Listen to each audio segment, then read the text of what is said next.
Graça e paz, glória a Deus. Vamos continuar falando a respeito da salvação em Cristo.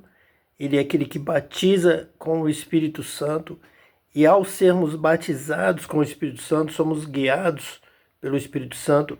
Aí sim somos guiados em toda justiça, em toda verdade, realmente conhecendo a Deus e tendo poder para praticar a vontade de Deus, tendo conhecimento, sabedoria, inteligência, mas também poder de Deus, que nos capacita para viver de acordo com a sua palavra, com a verdade, e não sermos levados pelos enganos do diabo, pelas mentiras, isto é, pelo pecado, que é a ignorância da vontade de Deus. Pecar é errar, o alvo é errar o caminho, pecar é não conseguir executar a vontade de Deus, por ignorância, por desconhecimento, ou mesmo por incapacidade, mas o Espírito nos dá essa capacidade. Vamos ver isso agora, Gálatas capítulo 5, a partir do versículo 18. Mas, se sois guiados pelo Espírito, não estáis debaixo da lei. Então, nesse contexto que Paulo vem trabalhando, já estamos no capítulo 5 de Gálatas, então Paulo vem falando de que nós fomos levados pela lei, guardados, cuidados pela lei, como uma ama cuida de uma criança que ainda não tem discernimento, ainda não tem conhecimento do certo e do errado. Alguém precisa estar lhe instruindo, cuidando, mesmo nesse período em que ele não alcança a plenitude da maturidade, ainda não tem idade suficiente, ainda não tem consciência, não tem ainda condição de alcançar o conhecimento. Isso só será alcançado através do batismo com o Espírito Santo. Quando vem Cristo, quando vem o Messias, ele batiza com o Espírito Santo no tempo da plenitude, na plenitude dos tempos, quando já estamos maduros o suficiente para recebermos o Espírito Santo e aprendermos diretamente de Deus. Até ali, nós temos homens e mulheres que vêm nos lendo a lei, trazendo a lei, mandamentos, proibições, como se faz com uma criança, aquele controle executado sobre uma criança. Mas quando vem o Espírito Santo, então vem a liberdade. Somos chamados para a liberdade. A expectativa é de termos a idade suficiente, a maturidade suficiente para sermos batizados com o Espírito Santo, nascemos de novo, então já vivemos com autonomia, com liberdade, porque já temos o conhecimento de Deus, nós já sabemos o que é o certo, o que é errado, o Espírito nos guia em toda a verdade. Mas se sois guiados pelo Espírito, não estáis debaixo da lei, não há mais necessidade, porque agora o Espírito vai nos ensinando toda a verdade, a palavra de Jesus vai nos fazendo lembrar, vai nos guiando dessa forma em toda a verdade. Versículo 19. Porque as obras da carne são manifestas, as quais são adultério, fornicação, impureza, lascívia. O apóstolo Paulo compara as obras da carne com o período de uma idade em que nós ainda não temos maturidade suficiente para nos libertar dessas obras da carne. Somos levados por paixões, por ignorâncias, por rudimentos, por sensações e ainda não temos suficiente maturidade para que a mente de Cristo, o Espírito Santo, nos domine, nos guie, nos fortaleça para vencer o mal que há em nós, vencer o pecado e também para conhecer a luz, conhecer o bem, o amor ao próximo, a verdade, toda a justiça, para praticar a justiça. Não só deixar de fazer o mal, mas fazer o bem, amar ao próximo, isso é possível com o batismo com o Espírito Santo. Então nós vamos vencer as obras da carne. É como aquele adolescente, aquela criança que briga, que quer a coisa só para ela, que não compartilha. À medida que vai chegando a uma certa idade na adolescência, ele vai perdendo aquela primeira noção da bondade da criança, do infantil, até uma certa idade. Depois vem uma adolescência em que ele vai manifestar cada vez mais essas obras da carne até que ele chegue à maturidade. E aí, sendo batizado com o Espírito Santo, ele vence o que é chamado aqui de obras da carne, as quais são adultério, fornicação, impureza, lascívia, idolatria, feitiçaria, inimizades, contendas, ciúmes, iras, pelejas, dissensões, heresias. Veja quanta coisa nós temos aqui para ser trabalhado com o discipulado, entendendo como é o ser humano, a natureza carnal do ser humano, ela é extremamente competitiva. Tanto é que o apóstolo Paulo, ele vai no final falar que somos cobiçosos de vanglórias, irritando-nos uns aos outros, invejando-nos uns aos outros. Em quase toda essa obra da carne, essas obras da carne que o apóstolo Paulo está aqui mencionando, nós encontramos aqui uma competição. Nós encontramos aqui cobiça, vanglória. O homem quer pelejar, quer vencer, quer saber mais que qualquer um. Contendas, ciúmes, inimizades. Até mesmo a feitiçaria é utilizada por muitos como meio para fazer alguma coisa sobrenatural para que ele possa derrotar alguém que é seu competidor, para que ele possa fazer aquela pessoa perder alguma coisa. É um feitiço, é uma idolatria, é algo que vem da ira, vem da peleja, vem das dissensões, vem das heresias, vem deste mal que quer levar você, a sua carne, a prevalecer, a ganhar mais do que o outro, a ser melhor, a ser mais famoso. Isso vai te levar nessa cobiça, nessa vanglória, a usar qualquer artifício maligno que te indiquem, um feitiço, uma maldade, um demônio, um serviço do mal, para que você possa fazer o seu adversário, aquele que você tenha essa contenda, para que ele possa perder, que ele possa ficar fraco mentalmente, fisicamente. Então veja que a maldade vai justamente por este caminho da cobiça, da avareza, da vanglória de querer ser superior aos outros. Isso é normal, é nativo. Isso vem da índole carnal. A carne tem essa sensação de ser mais forte do que o outro, de competir, de lutar, de brigar, de derrubar o outro, de estar por cima, de ter essa ação carnal. O espírito não tem esse sentimento. O sentimento que houve em Cristo Jesus, que nós devemos ter, o espiritual, o homem e a mulher espirituais, ele não tem esse sentimento. O espírito não briga por isso. O espírito não briga por ocupar um espaço que o outro esteja ocupando. A carne tem essa dificuldade. Se alguém estiver num cargo, você desejar, você vai ter que tirar aquela pessoa. Você ou espera, ou tem paciência, ou você faz alguma coisa para derrubá-lo daquela posição para ocupar. Esse é o conflito da carne. Se vivermos na carne, essas obras vão se manifestar. De tentar ser superior, de tentar ocupar os melhores lugares. Mas se andamos em espírito, o espírito não tem dificuldade com o espaço. Ele não disputa espaço com ninguém. Ele não tem sensações, desejo de vanglória. Isso não faz parte do princípio do espírito. Só faz parte do princípio da carne, que precisa brigar por espaço.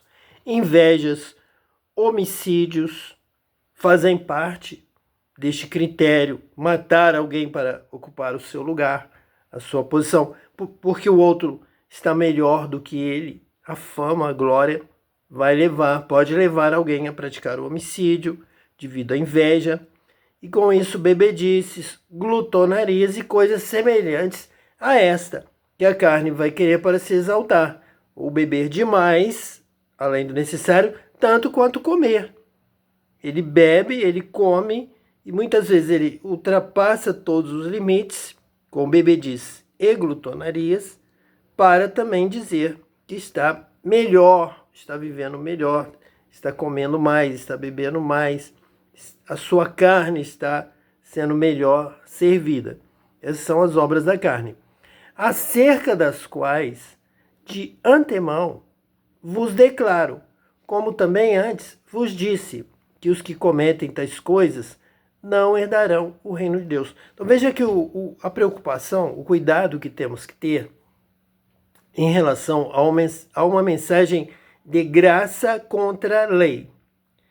Se nós pensarmos que lei é exortarmos o outro a fazer as coisas certas, nós não vamos fazer como o apóstolo Paulo, que ele disse que os que cometem tais coisas não herdarão o reino de Deus. Então não quer dizer que seja lei. Isso aqui o apóstolo Paulo coloca bem claro para nós fazermos uma distinção entre obras da lei e andar na carne. Quem anda na carne vai cometer atos errados. E não é a lei que está mandando ele cometer atos errados. Não é por causa da lei, é por causa da carne. A lei é justa. A lei é correta.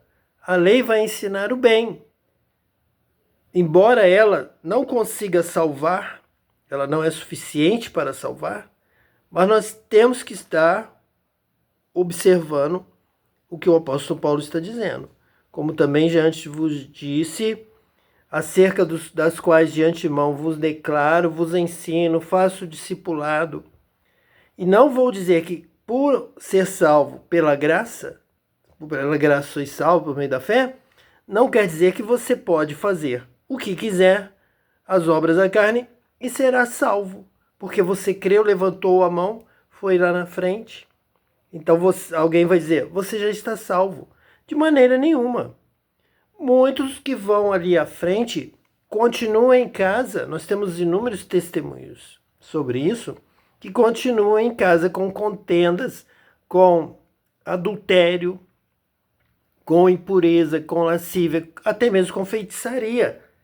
E estão frequentando uma denominação, porque não são doutrinados, como aqui está dizendo o apóstolo Paulo, não são ensinados, acerca das quais de antemão vos declaro, como também já antes vos disse, que os que cometem tais coisas não herdarão o reino de Deus. Então aqui não tem graça contra essas coisas. Se você pratica essas coisas, você não herdará o reino de Deus. Há limites.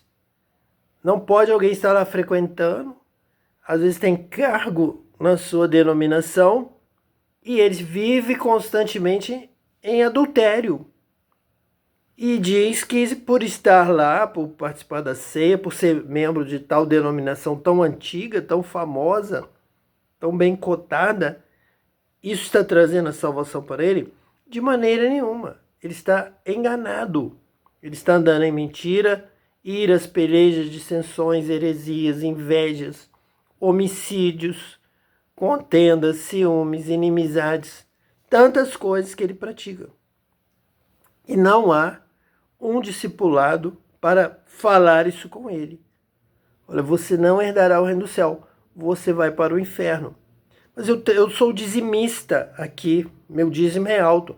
Não importa, nós não vamos nos vender a você pelo seu dízimo. Dizer, então não vou falar com você, quem sabe lá no céu você é salvo e aqui você continua nos ajudando financeiramente. Então não vamos mexer com você. De maneira nenhuma. Temos uma responsabilidade de ler a palavra e falar a verdade conforme o Espírito Santo nos mostra, nos conduz, nos dirige, somos guiados pelo Espírito.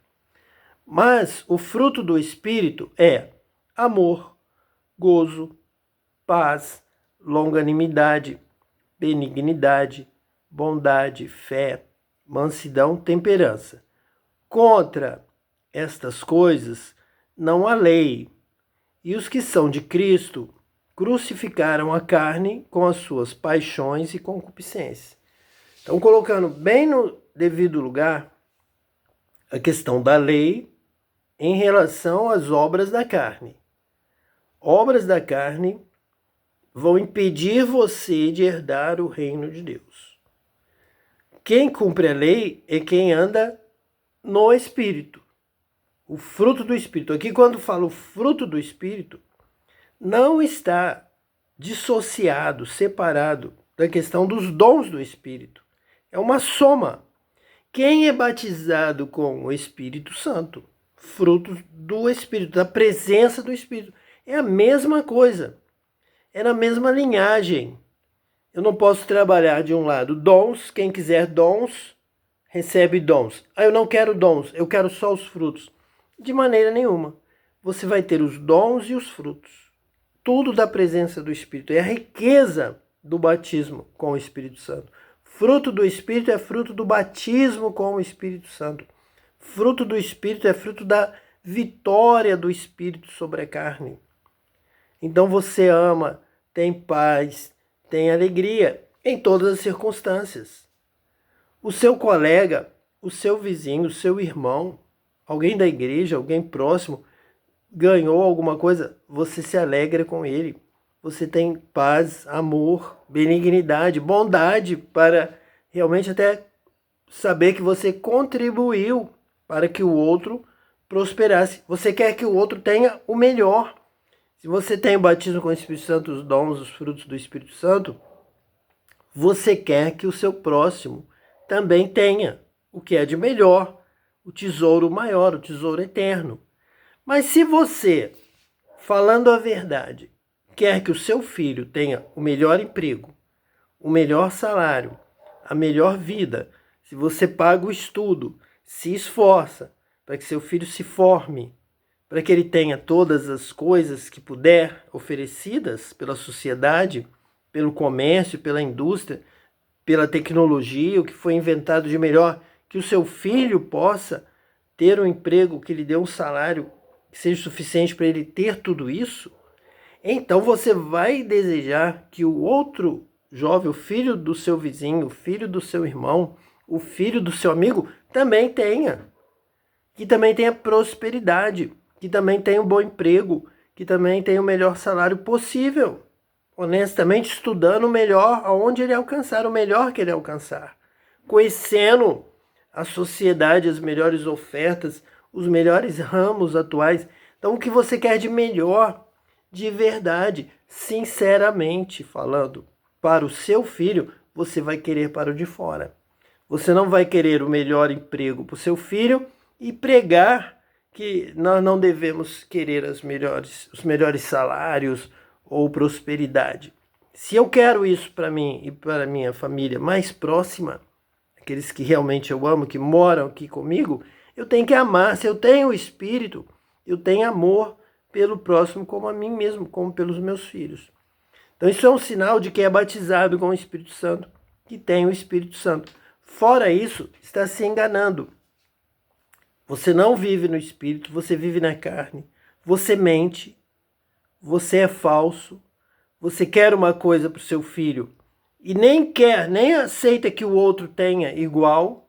Você quer sempre que o seu filho supere o outro, que tenha para o seu filho e até mesmo que não tenha para o outro, porque se o outro tiver mais vai te incomodar.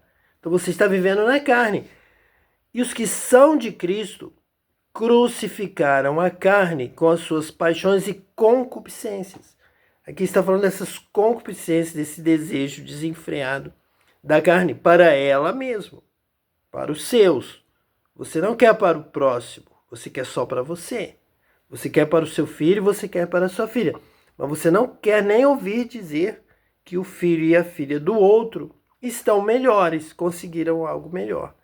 Mas os que estão em Cristo não são assim. Se você ainda assim, você está na carne e ainda não anda com Cristo. Se vivemos em espírito, andemos também em espírito. Esse relacionamento, essa vida de amor, de gozo, de paz, longanimidade, benignidade, bondade, fé, mansidão, esperança. Contra estas coisas, não há lei. Você já vai agir e naturalmente vai cumprir a lei. O próprio apóstolo Paulo disse aqui mesmo, no capítulo 5 da sua carta aos Gálatas, ele mesmo vai dizer que aquele que vive no Espírito cumpre a lei. Porque toda a lei se cumpre numa só palavra. Nesta, amarás ao teu próximo como a ti mesmo. Então, se você tem esses frutos, você ama o seu próximo como a ti mesmo. O que você quer para você e para o seu filho, você quer para o seu vizinho, para o seu próximo e para o filho dele também. E aí você cumpre toda a lei. Então nós temos que cumprir a lei. Mas nós vamos cumprir a lei com paz, com liberdade, se formos batizados com o Espírito Santo. Se vivemos em Espírito e aí andamos também em Espírito. Quando o apóstolo Paulo aqui no versículo 24 diz: "E os que são de Cristo crucificaram a carne com as suas paixões e concupiscências", é algo que o apóstolo João trabalha muito em suas epístolas. Ele fala sobre a concupiscência da carne, dos olhos, a soberba da vida. E o apóstolo João vai mencionar que o primeiro casal lá no Éden, ele foi enganado pelo diabo por causa disso, dessas concupiscências da carne. Porque o diabo ofereceu uma fruta que tinha boa aparência, parecia ser boa para comer, disse a mulher. O casal também vai dizer, parecia ser boa para trazer um conhecimento superior. A oferta da serpente passava por eles se tornarem iguais a Deus. Essas concupiscências bem características da carne, que nós aqui falamos, que a carne é extremamente cobiçosa, de vanglória, é o que está aqui no versículo 26. A carne, ela é competitiva, ela é avarenta, ela arde em ciúmes, iras, pelejas, dissensões, ela quer ser superior, ela quer ganhar. Então, quando o diabo tratou ali com o primeiro casal, ele atacou justamente nas concupiscências da carne, dos olhos, na soberba da vida. Vocês vão reinar, vocês vão dominar, não vão precisar de Deus, vocês serão iguais a Deus, vocês vão acabar ganhando muitas coisas. Então a imaginação deles, o sonho deles voou, se elevou, veio a soberba, veio a cobiça, veio a concupiscência. Nisso, eles realmente caíram na cilada, na tentação do diabo. Comam esse fruto do conhecimento do bem e do mal. Embora a palavra de Deus diga que vocês vão morrer, Deus está mentindo. Então não tenham fé em Deus, não pratiquem a palavra de Deus, não obedeçam a Deus, não glorifiquem a Deus, não honrem a Deus. E o casal caiu em tudo isso, pela concupiscência da carne. A carne levou à queda. O sonho de ser igual a Deus, de reinar sem Deus. Se eu sou igual a Deus, Deus vai cuidar de uma área, eu vou dominar outra área. E vai criar uma contenda. Mas nós seremos tão fortes como Deus. Vamos criar a guerra. Vamos lutar contra Deus. Vamos ser inimigos de Deus. A maior parte aconteceu. Tornamos-nos inimigos de Deus. Separados de Deus. Vivendo no mundo de uma forma em que hoje nós vemos nações contra nações e a tentativa de se criar, de se impor ainda um governo mundial sem Deus. Temos aí muitas grandes filosofias que estão aí pregando políticas sem Deus, em que a ciência, o homem e o mundo e as nações poderosas e governantes impiedosos vão dominar o mundo. Isso vem lá do Éden, vem lá do diabo, dessa inspiração maligna, que trabalha com a concupiscência, com sonhos elevados demais, além da realidade. A realidade é que tudo pertence a Deus, tudo vem de Deus e nós devemos glorificá-lo, servi-lo, honrá-lo. E quem tem esta fé e tem este propósito é batizado com o Espírito Santo para viver em paz com Deus, na presença de Deus. Que Deus te abençoe hoje e eternamente, em nome de Jesus Cristo, o Senhor, o Messias e aquele que batiza com o Espírito Santo e com fogo. Amém.